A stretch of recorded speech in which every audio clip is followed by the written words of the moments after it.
Welcome to the Get It Done podcast. I'm your host, Jimi Ryan. Today we're interviewing Wally Elibiary. Let's get it done.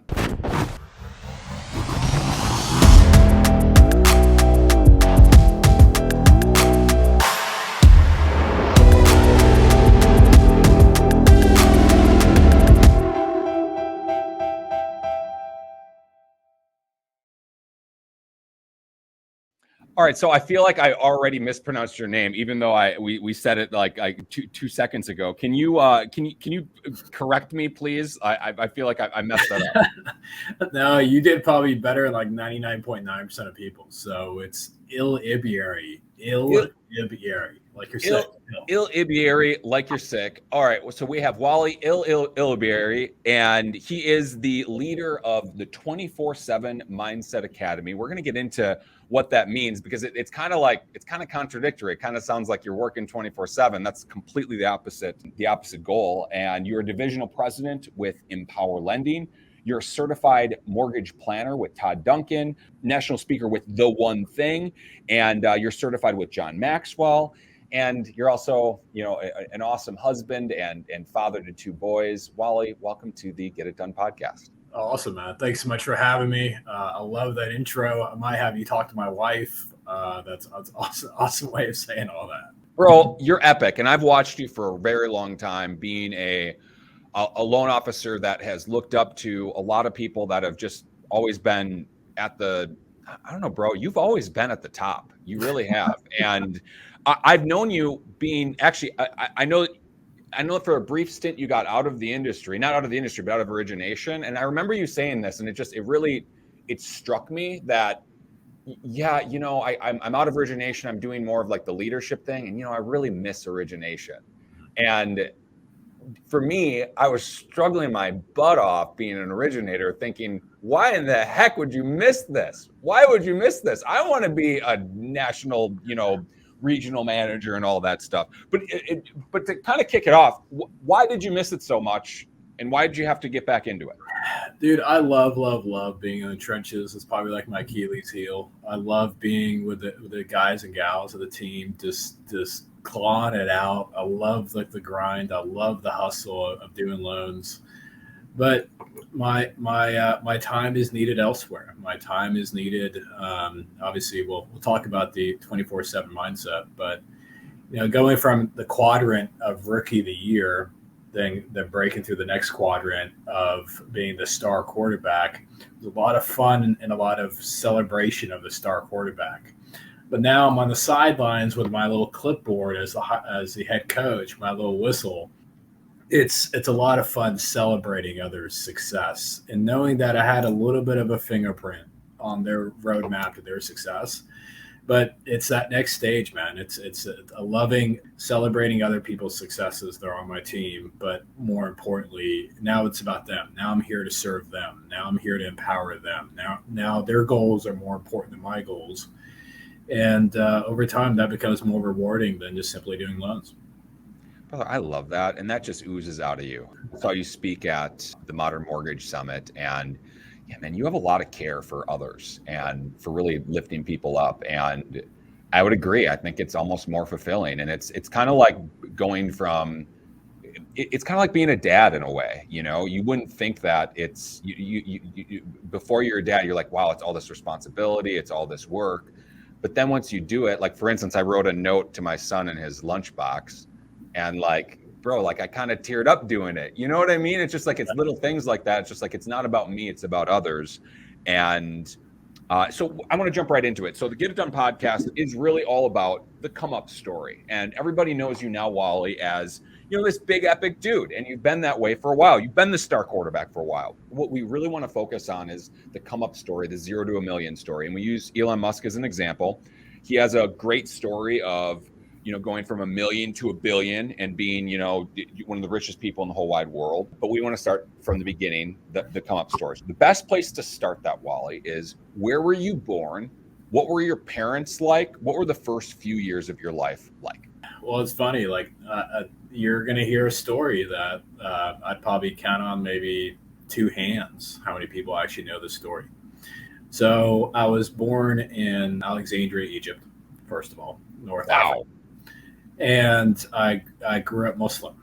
So I came to the States when I was like 4 or 5 years old. And I accepted Christ when I was 14 years old. The challenge with accepting Christ, which was a huge blessing, was I grew up in a Muslim family. So I'll fast forward a hair, but I was sneaking off to church every weekend, learning about Christ when, I was lying to my parents and telling them I was going to a soccer game. And, I got busted when I was 16 years old because I came home and I got lazy. I used to take my little soccer uniform and rub it in some dirt and rub it in water and like make it look like I sweated and all that. And I came home one day when I was 16 and with my uniform clean. And my mom was like, "Hey, how's the game?" And I was like, "Oh, great. Yeah, I scored 2 goals." I'm lying my ass off. And as at mother's intuition, she's like, "Huh, well, your uniform is dirty." So she follows me the next Sunday and she realizes I'm going to church. So Wow. the challenge in the Muslim faith is when when you're 16 like that, and my dad was also the Muslim imam of a mosque, which is like the pastor for a church. It's kind of a big deal for their son to become a Christian. Wow. So I had two choices: either revert back to being Muslim or move out. Simply. So I graduated high school living out of my car from the age of 17 or 16 and a half to the age of 18 when I graduated high school. And I'm so proud of making that decision as a teenager, but it really shaped me. It really shaped my drive. It shaped who I became. It shaped the passion of winning. Absolutely. No ifs, ands, or buts, man. I love to win. And, that old adage of, do you love to win or do you hate to lose? That's a tough one, man. I think it's 50-50 for me. I love to win, but I hate losing. So in life, I focus on winning. I got mortgaged when I was 19 years old, and right after high school. And it's one of these things that it was such a blessing to bring that kind of work ethic to mortgage. I remember door knocking apartments and trying to find buyers that were looking to purchase homes, or door knocking subdivisions and then having them to try to do cash outs and refinances. So this is back in 1999.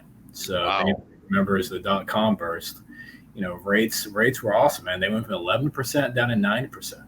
And I had this great program, an 80-20, 100% financing, and I'm just here door knocking apartment after apartment after apartment.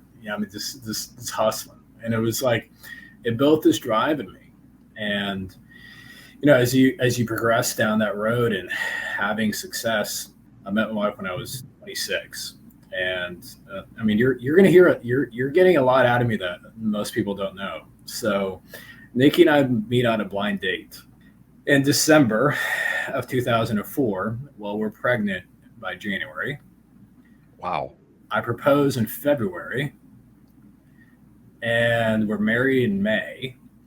Braden, my 17-year-old, about to be 18, was born in September.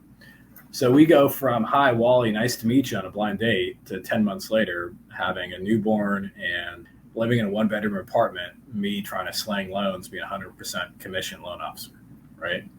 Wow. And it was one of these things. I was crushing it. I was making like 78,000 a year. I thought I was rich, and I remember just being such a loser of like this, not having money for diapers, not having money for formula or this and that. And Niki, my wife, is like, "Dude, you're like this big time loan officer, all these like trophies and awards and all this stuff. And do we need to borrow money from my mom to get Braden diapers?" And it was like such a humbling experience that it was like, all right, I need to get my ish together and it's time to get going. So, biggest thing you got to understand about me is I'm going to do whatever it takes and everything it takes to win. And when you get that way in your early 20s and your back is against the wall multiple times, multiple ways, right? So growing up, living on my own, I was in high school to, getting pregnant, after 3 weeks of knowing each other, and but we've had an amazing marriage the last 18 years, and she's absolutely my best friend and then some. And being able to be where we are today, blessed financially but blessed in life, and have two great boys. Braden, like I said, he's 17, we call him Braden the Brave, and Alexander's 15, we call him Alexander the Great. And they're two amazing young men, and I don't call them kids anymore, they're men now. They've got their facial hair, and they're shaving, and they've got cars and girlfriends, and they're looking at colleges. So it's a great time in our life. But this, the biggest thing is, like, I think what most people don't know about me is unfortunately, they see me at the top of the podium and the top level of success, and they just don't understand how much hard work and effort it got to that. Bro, 100%. So I love everywhere that we just went with this. So you gave me a lot. So I want to dissect this. I want to actually go all the way back to seeking out and finding Christ. So this is something that really interests me, because it's one thing to know about Christ, but it's another thing to accept Christ. I would say it's much different to really passionately seek out and sneak away from your parents to the point where you move out over it. So I got to ask, what was so compelling to you as a 16-year-old? Let's call it what it is. You're a boy. Yeah. You're a boy. A 16-year-old boy. I am so pulled to Christ that I would literally I'm dying to myself. I would literally give up my entire life to follow Christ. You're giving me way too much credit. Way too much credit. It was a girl. So I was dating a girl, and her name is Danielle. And she ends up breaking up with me and says, "Hey, my dad won't let me date you because you're not a Christian."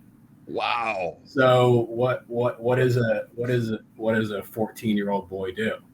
Well, tell me about this thing called Christ. What is this? Oh, I'm going to go to church with you. And I was going to church with her, and I was working to get back with her. Again, I love to win, right? I hate to lose. So it was me sneaking away to go to church to try to get back with her at 14. Before I knew it, my heart started changing. Biggest thing, this is just my perception. This is not how the whole Muslim faith is, but growing up Muslim with a very militant type of father, there wasn't much unconditional love. There wasn't much forgiveness. And accepting Christ and being around other Christians, I finally felt unconditional love. I finally felt that I was enough as I was, not who the son of a man, of a leader of a community expected their son to be. So it started by me trying to win and get back with a girl. And over time, God just really changed my heart and just accepted it. Brother, so I think I think what you just said there is really key, because I think a lot of people would classify a top producer as just what you kind of described. It's a militant type of mentality. It's do this exactly this way. But what you're talking about is like, look, I'm forgiven for my sins. I can feel grace and unconditional love, and I'm enough as I am. That's almost counterintuitive to the, AAA, I'm going to win at all costs type of mentality. Tell me about how having the mentality of I am enough as I am makes you the person that you are. It adds this little thing called grace in my life. My Achilles heel in life is when my expectations, and when someone says, "Hey, I'm going to do X for you," I take that as like law. And when they don't do X, or they do half of X, or they act like they did X and they didn't, like, I am so like laser focused, like, no, you said you're doing X needs to be done, and I'm going to receive X. The challenge from there is, no, you're a jerk, or I'm a jerk. Like, at some point, like, no one wants to hang out with me. I have 0 friends. The team's left. Like, everybody's gone. But to me, that unconditional love shows grace. To me, that unconditional love allows me to say, okay, hey, I didn't receive X, but I got a piece of X. How can we improve this to where I get a piece more of X? And that's just leadership. I mean, that's just, I mean, you if you have 100% expectations, first off, you're never going to get 100%. And you have to work with what you got. And you're right. It's about improvement. It's about, are we getting better than the person that we were yesterday, or are we not? And, do we have to make some changes? So, okay, I want to go back as well, brother. So again, top producer, divisional president, all of these accolades. You are knocking on doors at apartment buildings to start out at 19 years old.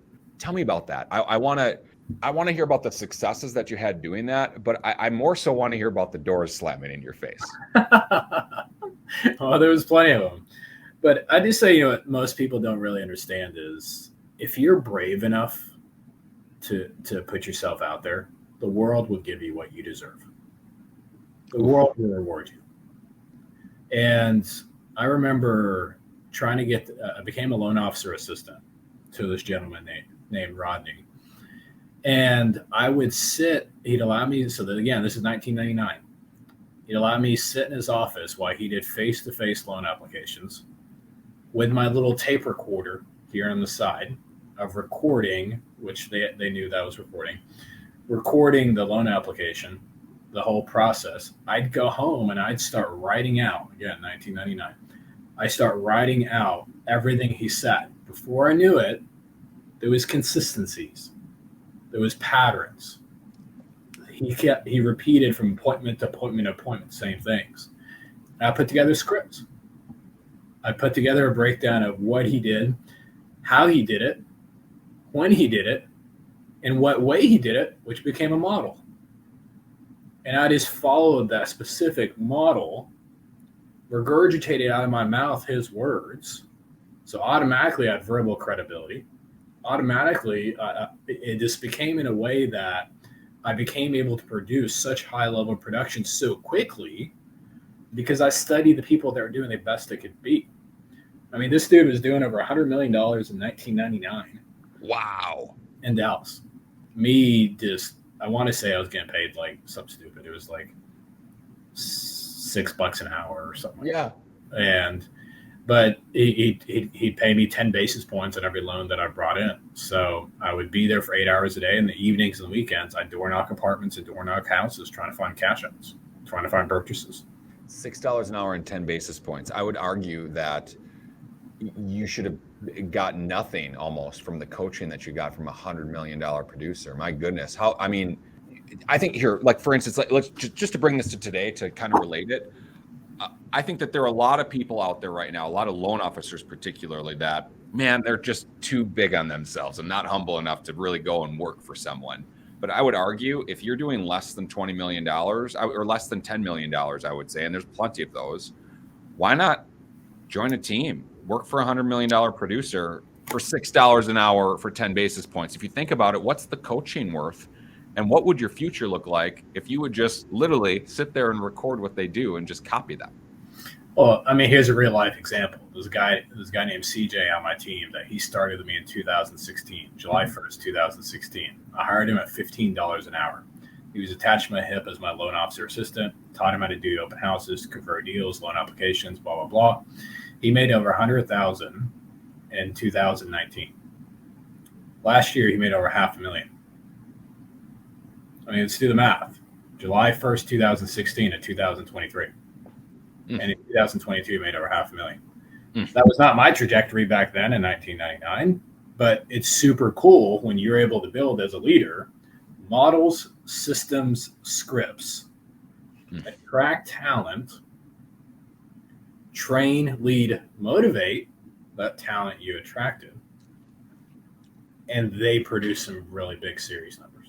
Brother, I love that. I'm already thinking about how I'm going to clip this all up afterwards. And I'm just thinking, like, man, we have a lot of just epic quotes already. So, okay, there's a question that I ask everybody. Well, most people, and I'm really interested because you've been to Amplify, right?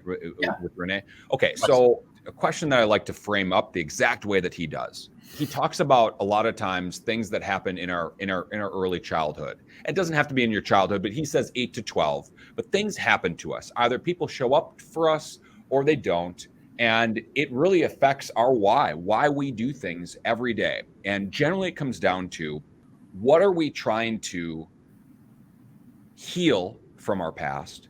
And what are we trying to honor? Wally, when it comes to what drives you, what are you trying to heal and what are you trying to honor? Super easy to say. I'm trying to heal that 16-year-old boy that was shunned away from his family and was forced to live on his own and go from couch to couch to sleeping in my car multiple nights to where I am today at 44. But that little boy's still in me. Those scars are still in me. And sometimes they get the best of me. And I feel very insecure in situations. And what I'm trying to honor is even much easier in that.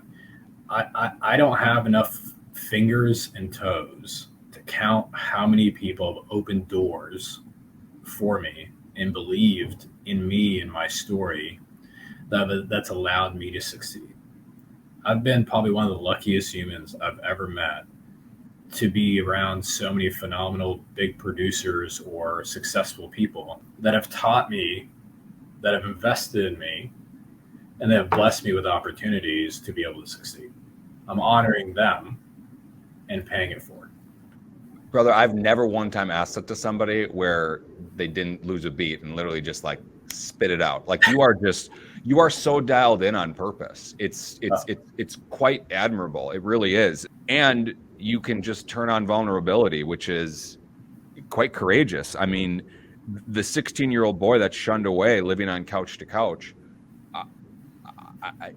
Yeah, man, I feel that. Like when you said that, I mean, it's just like, I mean, it's, you don't have to be crying to have that be impactful. And I would argue, Wally, there is someone that is listening to this right now that would say, like, me too, man. And maybe it wasn't when they were 16. Maybe it was when they were 8, when they didn't see their dad for, X amount of years or whatever it is. Everybody has that, deep hurt.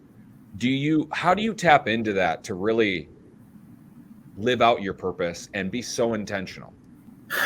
Well, I read a lot, first of all. So I read a book a week. I've read a book a week, over 50 books a year since like 2012, 2013. Wow. So a lot of it's really understanding who I am, what makes me tick, and how do I get the best out of myself. And once you understand how you tick and how you operate, and you learn to get the best out of yourself, you're able to see that in others. You're able to see how other people maneuver, improve, and who they become and how they become it. And if you're able to help others do those small little tweaks, and they're able to maximize their goals, they're able to reach what they've been trying to achieve and bang their head against the wall, they give you back so much credit for that. But I don't take advantage of that credit I receive back. All I say is, it was Christ reaching out to you through me, and just find somebody else that you can bless. So, understanding who I am, I think that's it sounds easy, but it's very difficult. And so I guess building off of that, learning to get the best out of me. How do you do that? First, you have to look in the mirror. And you've got to, everybody knows who Denise Donoghue is. She's becoming one of my best friends. And we're on the same team now. And her and I were talking last night. And I said, she was thanking me for doing something for her. And I said, here's the deal. You might need to have to rein me back. And when I study facts and I understand financial facts, and I've got a case that I'm building on a financial situation, and I'm boom, boom, boom, boom, boom, boom, boom. Like, I'm so lasered about the facts that I lose focus about the relationship. Yeah. Without the relationship, facts don't matter. So I asked her, I said, hey, when you hear me do this presentation, I'm going to have my phone next to me. And she said she's promised to text me, and our code is bees, so you get more bees with honey. So she's texted me a bee. I need to remember relationship, right? So if you maneuver through life knowing more about where your weaknesses are because I will laser focus on the facts and I will burn the relationship. But where am I going to, I mean, you can't do that with everybody that you have a relationship, right? So I understand my insecurities because I understand my faults. So to get the best out of yourself, you have to understand your insecurities, your faults, where you go over the top. And as I've dissected myself, I've learned that about myself, and I position people around me to call me on my BS. Wow. And I mean, that takes a tremendous amount of courage, but also just like an incredible amount of humility. Because I mean, you could at any time turn on the, I don't know, the non-humble, egocentric narcissist, you know, which is, I would argue there's an ounce of that in every human being. You could be, listen, man, I'm $100 million producer since this time, you know, you could, and I'm not saying that you would ever like go to that level, but it's like in the back of your mind, you know, there's the devil whispering in your ear saying, listen, man, you don't need to, you've already got it, you know, and you can kind of be that. I think it takes a lot to be able to look in the mirror and be like, look, I'm still that 16-year-old boy living on a couch, you know, and I've somehow made it to this point. The Get It Done podcast is brought to you by Shape, the most powerful mortgage software with everything from texting, lead management, a dialer, LOS integrations, and over 5,000 other apps to help LOs take more deals from new lead to closed loan. And how old are your kids? 5 and 2.5. All right. So mine are 17 and 15. Okay. Probably 4 or 5 years ago, they stopped doing what I say, and they only do what I do. So if I'm going to set a good example to them, I have to do in a way that they want to follow. One. So I can't let that side come out of me. Number one. Number two, it was a book I was reading and talked about lions, and it was studying the jungle and studying lions and the alpha of the lion and the king of the jungle, so on and so on. And I remember one of the analogies it talked about that when a lion walks in, it does not need a roar for you to understand they're the lion in the room. So when I walk in their room, mentally I might think of a lion, and by the way, dude, there's people that do a crap ton more production than I am. And I'm retired now, so I do zero production. So there's like a billion people that do more than I do. I don't need a roar for them to know who I am. So, and if I attempt to roar, I'm going to turn off people. So I'm going to stay my calm, confident self, and I do my best to try to keep that lion from roaring. Brother, that's really great. That is just spot on. And you know what? You carry it. You do carry it. You walk into the room, you don't need to roar. And even amongst other lions, you know, there's respect. You know, a lion knows another lion. We don't have to roar. We can just talk, you know. Well, also, if you've roared at another lion, how much are they going to teach you? How much are they going to invest in you? I don't want to turn off other lions. Right. I want lions to care enough to want to teach me so I can grow. And team up. We could be a pack, you know. I mean, it doesn't have to be, you know, one person against the next person. It can be everybody's helping each other. And you can't, like, for instance, you mentioned Denise Donoghue. Man, how much could you learn from her, especially in relationship building? I mean, with builders, with everything she has going on. I mean, this lady makes millions of dollars a year. You cannot tell me that you can't learn something from her. And how many hundreds of loans anyway, and a personal brand. Okay, anyway, so I want to go back. I can get her on your show if you want. I'm gonna have Denise on at some point. I talked to her at the Modern Mortgage Summit. Just really quickly, I love how just real she is. She really is just like. She's just so genuine, and it's not really a show. She goes on to speak, and you know you have to be a certain person when you're speaking, but it's like she's on point, but she's the same person. Anyway, okay, I'm coming back. Okay, so I asked this a lot of people too, and I'm really curious about this with you. I'm going back to high school, so forgive me, but I want to know this. So, were you involved in sports in high school? What was your first job and first car? Yes, I played high school soccer. I was funny story. I asked my 17-year-old son last night. I know you ever hear you talking about a Letterman jacket? You know, you're on varsity. He's on the varsity golf team, and he goes, "No, jackets are that's not cool." So I go to my closet, and I had my freshman year Letterman jacket from Richardson High School. Oh, that's great. And I put it on, and it still fit, by the way. And but flex. so it was soccer as my freshman year. I lettered, and I was on varsity my freshman year, and so I was a soccer cross country guy. That's awesome. First job, Donut Palace. I got fired from it. And reason I got fired is I was super lazy, dude. I had to go hide out in the bathroom, but I was thinking it was like 6 weeks, and then they fired me. First car, I actually lived in it. It was a 1987 Plymouth Colt Premier. It was blue with a gray hood. I wish I still had that car. That'd be a nice trophy. Oh my gosh, I'm picturing it, and those things were just horrible. They really were. Really were. No, I'm picturing it, and it was blue with a gray hood, and I'm sure that not all the paint was on it too. No. It was mine. I bought it for $685. A car for $685. It served me well. Put it that way. Brother, I really love that you remember, number one, that it was exactly $685 and like every little last thing about it. There are other cars that you've owned probably in your life that you don't know nearly as many details about that are light years nicer. I mean, brother, started from the bottom is definitely what I would say. So, okay, I want to advance your loan officer career.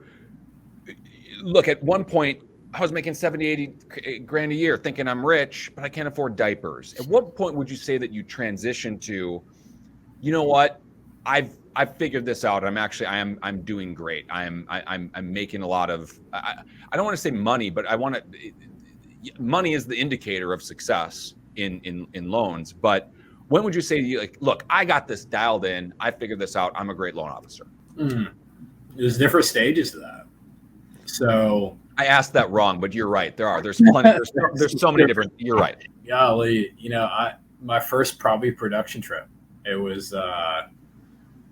This is embarrassing. I think it was like 2006. It's 2006. The company I work for is called National City Mortgage. They went under in the crash, but I got to go on production trip not because of volume. All I did was 16 million in volume that year, but I got to go because profitability. And this was back in the day, right? Of overage and all those fun, beautiful words that are not allowed to say anymore. I know. But it was like 600 and broke the $600,000 barrier of profit off $16 million in loans. And it was like I was doing these mortgages, and I mean, it was 2 points in the front, 2 points off the back.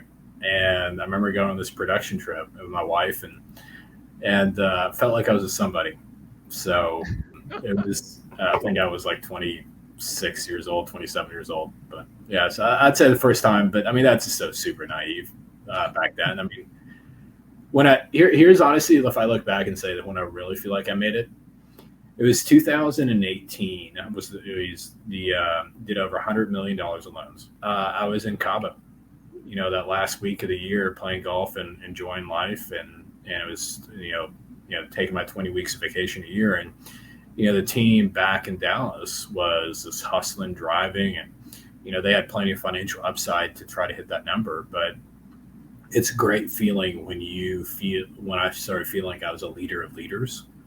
And they cared more about the goal than I cared about the goal. If I truly cared about the goal, I would not be in Cabo. I'd be in the office in Dallas slanging loans. But they cared more about the goal than I cared. And it's an awesome leadership feeling to understand, like, that's your tribe. Yeah. That's who you have around you. That's who believes in the Team Wally brand and the name and the goals. And, it's like, the saying of, like, when the cat's away, the mice will play. I didn't have that. When the cat was away, the mice worked hard. Wow.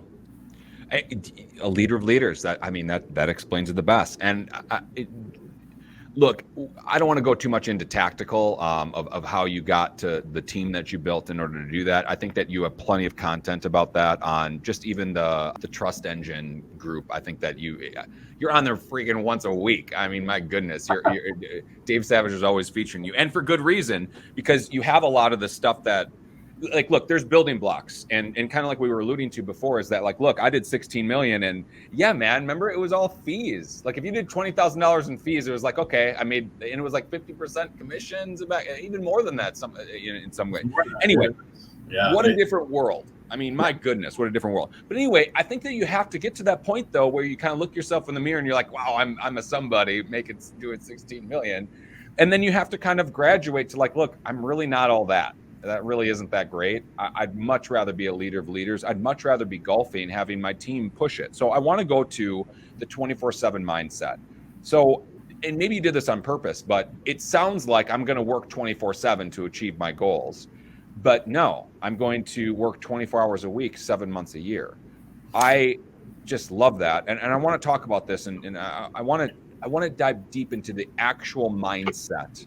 I love the shades. That's awesome. Anybody not watching, we got some 24/7 sunglasses on Wally here. So I want to talk about the mindset. I think the bigger question is how do you not work? Like, how do you actually, I'm going to set up the systems and then I'm going to walk away. I think that's the biggest challenge to it. And maybe I'm wrong. I guess talk about it, and I want to lead to mindset.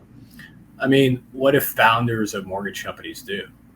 They build the mortgage highway for us loan officers to drive our cars down, and every toll booth we stop at, they charge us a little bit of a fee.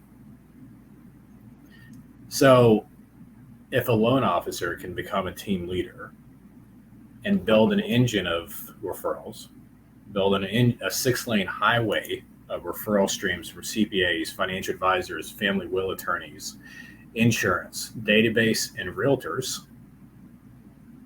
and it feeds automatically on a monthly basis, daily basis, weekly basis, referrals coming in, referrals coming in, referrals coming in. I'd be a fool if I was still involved. I'd be holding back the team if I was still involved. I do a worse job, but they are so much better on the phones than I ever was. Their creativity of how to put loans together and their drive to figure out those difficult loans and the grit behind that, dude, I don't have that anymore. I've done this 24 years. Like that dude's on a rocker, and I don't have that. I don't have that drive in me anymore, but they do, right? So if I'm able to build that highway and I help them build an amazing car that has all the bells and whistles from a 6-lane highway referral stream, amazing operations. They've got a business development team that has the social media marketing specialist. They have an IT specialist, like a automation technology specialist. They also have a script master that teaches them verbal strength. Then they've got the concierge team on top of that, adding appointments on their calendar with annual mortgage reviews and mortgage efficiency checkups. Dude, like, why would I be involved? Right? And that's where one thing that I've really, me writing this book, my number one goal, the number one problem I want to fix in the mortgage world is how do I take an industry that's an earned income industry, and how do I show the masses that it could be a passive income industry? Like, I'm so super envious of like life insurance or financial advisors. Me too. They wake up every morning, they're getting paid. Like, they do one job, collect money or do life insurance. And I'm not downgrading their intelligence and their hard work. But us loan officers have to wake up every morning and go hunt. My financial planner said it to me exactly like this. Jimmy, every day I could wake up and put my hand and sit on my hands, and I know exactly how much money I'm going to make at the end of every single month. And I was like, wow, I hate you so much. But it's true. You're creating passive income by building the highway and letting other people that have the drive to do all of the pieces do it and do it better than you, because that's all that they want to do at this particular point. Are you also at the same time helping them to create their own 24/7 type of lifestyle? I'm going to the Masters next week with one of my top loan officers, and he's going from Nashville to Augusta because he's got a vacation plan with his wife. Here's a dude that's doing, I think he's doing like over, $5 million this month. And it's one of these things. It's like he's only 30, and I'm super proud of that because he's got a quality of life, and he's got an awesome business, but he also understands how to live life. Right. I mean, and that's tough. I think that the transition into making money is difficult enough, but to get to the point where you've made a good amount of money and to not be so consumed by it and to actually live a life of purpose and be a good father and husband and spend time in the right things, man, I would say that's even harder. I think it's so much harder because this little thing called ego. Yeah, man. We want to keep driving, we want to keep going, and we want to keep building. But at what cost? Right. How many relationships? I mean, your kids are only 5 years old one time in their life. Right. And what I shared at Modern Mortgage Summit was probably one of the most difficult stories I ever shared. And it was 2013. I was a fraud. And I say I was a fraud because all the accolades that you've given me today, so many people have given me over the years, but I got lost.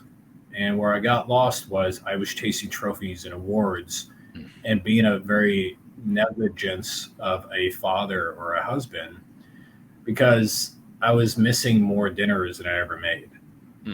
I was not, when I'm home, I'm in my office working. I couldn't tell you, I did my best to make every game, but I missed every practice. And when you're trying to develop and raise two boys and you're kind of like a part-time parent because you're full-time in your mortgage business, like it all came to pass when it was March 2013, and we're going on a family vacation to Disneyland, and I'm walking out of the front foyer. My youngest son Alexander, he was 5 years old back then, he's standing out in the front foyer, and he sees me in my suitcase, and here's my 5-year-old, as sweet as can be, says, "Oh, Dad, you're coming with us?" Like, he was so used to me being gone. That here's my child, 5 years old, that is surprised I'm going on a family vacation. Like, I should be taken around back and shot. Like, that's just like unacceptable. It's a really sad truth, but I think that most loan officers can relate to that. Yeah. How many dinners do we miss? How many times do we come home and we spend an hour at the end of our driveway pacing back and forth on the phone? How many times do we're walking with our kids in the woods and we get the phone call? We need a pre-approval right now. And you're spending great time with your kids, but you got to take that call. You got to do that pre-approval. You got to make that money. What's really important? I would argue spending time with your kids, being a great father. I have a simple question to ask people when they say, Wally, you're wrong. Just, okay. If you look at your biggest producing referral partner you have, let's just say it's John Smith, it's a realtor, they refer you $5 million a month, whatever it is. Do you make them more of a priority on the evenings and weekends if they call than your wife, than your husband, than your children? My referral partners were more a priority than my wife. My referral partners were more a priority. I'll be right back. I'll be in the office. Just 5 minutes. I'm almost off. And that 5 minutes becomes 30 minutes, becomes 45 minutes. Then that pre-approval comes in. Oh, they found the perfect house. We got to jump on it right now. There's offers already on the table. Hey, Niki, I'll be back.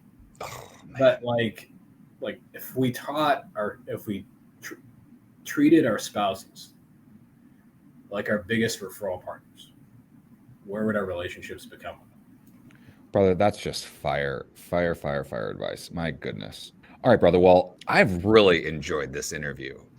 We've gone really deep, really quick, and I want to thank you for your vulnerability, man. I'm super excited just to listen to this again. So, but I want to make sure that I get these out. So, okay, the first one is this: do you feel like you ever got a big break? Every day. Do I ever feel like I got a big break? I've had some great ideas in my life. And being an entrepreneur or a leader, I think every idea I get is great. That's not always a fact. When I focused in 2019 on doing annual mortgage reviews, and I let go of all the realtor relationships and my team started managing the realtor relationships, that literally was the biggest break I ever could have gotten. From the Todd Duncan teaching me that, to Dave Savage investing in me and teach me how to utilized it through Mortgage Coach. That moment, 2019, when I became successful and doing annual mortgage reviews, that was the first year breaking $100 million. Taking, 2018, our loans were 3% came from database. 3%. What do you freaking do? Yeah, right. 2019, a year later, over 40% came from database. Wow. And those were not just refinances. Those are also purchases. Those were investment properties. Those were second homes. And those are repeat clients that I neglected because I wasn't doing annual mortgage reviews. Wow. And then those annual mortgage reviews grew to focusing on wealth team. Then it grew up building the 6-lane highway and the referral streams. But to be able to do last year and refer out, not income I made, refer out over $2 million in commissions to our referral partners. That's our CPAs, our financial advisors, our family will attorneys, our realtors, our insurance, refer out over $2 million. Like, the business doesn't need me anymore. If you have that kind of referral machine going out, it's going to continue to grow without me. An entrepreneur is a great question to ask is, if you stepped away from your business for a year, would you have a business when you came back? Right. And let's just say you're the 0.1% of the 1% say, yes, my business could run without. Okay. What if could your business grow if you step away from it for a year? And it's a super great feeling to hear and watch the successes of the team, that the business is growing with me stepping away from it. Truest test of success. If you were to do it all over again, Wally, what would you change? Annual mortgage reviews from day one. You start in 1999, you don't do annual mortgage reviews until 2019. I just threw away 20 years of originating loans. I've done over $2 billion in origination loans in my 24-year career. Like, I should have started a long time ago. Brother, 3% to 40% in 1 year just by focusing on it. Brother, I'm guilty too. I think that every loan officer is super guilty of this. Like, just call your freaking customers, would you? When it's a refinance boom, yeah, I'm like a long lost best friend. But imagine calling a past client and giving without trying to receive. Yes. Was there ever a time, Wally, you felt like giving up? March of 2020. I was a big scaredy cat. And dude, Wow. when COVID hit, and I was calling around Northwestern Mutual, a buddy of mine that works there, and say, hey man, tell me about this financial advisor thing, because mortgage went to doo-doo. And I've got a multi-million-dollar income that I got to keep going to enjoy my lifestyle, and tell me about life insurance. And what if I took my mortgage database and I started the life insurance then and became focused on that? And you fast forward 30 days later in April of 2020, rates drop, and we're just like, forget life insurance. I'm like killing it. I'm killing it. So, but yeah, it was funny. Wow, that is incredible. When you said March, there's still a lot of new loan officers in the industry even right now. I feel like NMLS numbers are I feel like they're almost 3 million right now. But you're right. Like, it was mid-March, it all changed, and it was just like, holy cow, everybody's going gangbusters. But all right, I have one final question that I want to ask to set it up. There's a young Wally out there. Maybe they were born in Egypt. Maybe they are sneaking away to church on the weekends. Maybe they're door knocking apartment buildings trying to sell loans.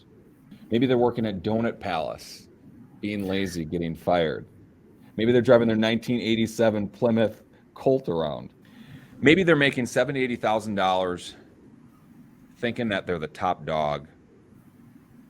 Maybe they're a fraud who got lost.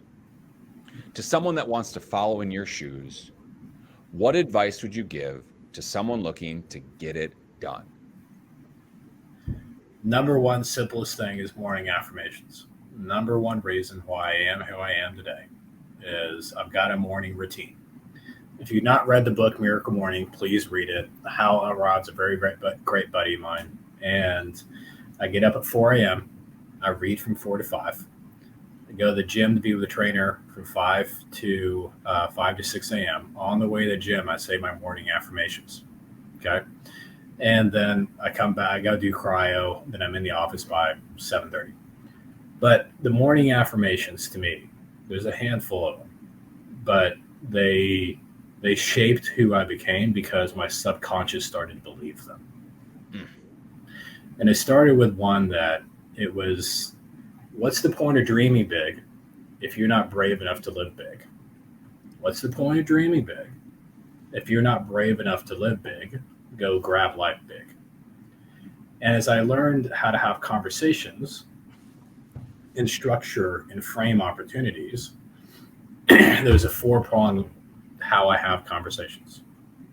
I learned to be a great listener. Number one is my questions are piercing. My answers are motivating. My presence is commanding. My success is untouchable. Every morning I tell that to myself. Then my last and my favorite one is, Wally, Rome was not built in a day. However, it was built day after day after day after day. Keep building. And that helped me not quit. Wally, wow. I am just like, I feel like I'm going to have to cut up every single like 60 seconds of this interview into its own like reel. This has just been quite an epic interview. Brother, thank you for all of this wisdom that you shared. And if somebody wanted to reach out to you to connect, Wally, what would be the best way for them to do so? Yeah, so the book is coming out, 24/7 Mindset. It should be out by the end of Q3. So what I just created on Facebook is a private Facebook page where I make posts on a daily basis. Monday through Friday, I take time off Saturday and Sunday from social. But just go to Facebook, put in 24-7 Mindset Academy, 24-7 Mindset Academy, and go to the private Facebook page from there. And I'd love to pour into you. I'm about to start. My academy was going to start today and launching the academy. I just reached out to everyone that had signed up and to let everybody know that I'm choosing to refund everybody their money that signed up. And I'm going to do the academy once a month on a monthly basis in the private Facebook page for free. Great No idea. charge whatsoever. So it's just my way of wanting to give back, and I'm blessed financially. And more income is great and all, but I don't need it. So right now, loan officers are struggling, and I want to make a difference in the loan officer community. So if you go to 24/7 Mindset Academy, sign up for the private Facebook page, and then from there you'll receive the academy for free. Wow. The true leader of leaders, Wally. Thank you for what you do for the industry. You really, truly are an evangelist to the loan officer. And brother, I know it. You really are. You're out there helping people, trying to be their best self, live their best life, show up as the person that they were meant to be in this world. And I want to personally thank you for everything you do for our industry. And all right, this has been the Get It Done podcast. You can find us on Apple, Spotify, anywhere that you listen to podcasts. And if you enjoyed the show and you took some value today, hey, could you open up Apple Podcasts, scroll to the bottom and hit that 5-star? That would be super awesome of you. And if you enjoyed this, share this with a friend, subscribe. All those things make a huge difference in helping us reach more people. Once again, I am Jimi Ryan. This has been the Get It Done podcast. Thanks so much for listening.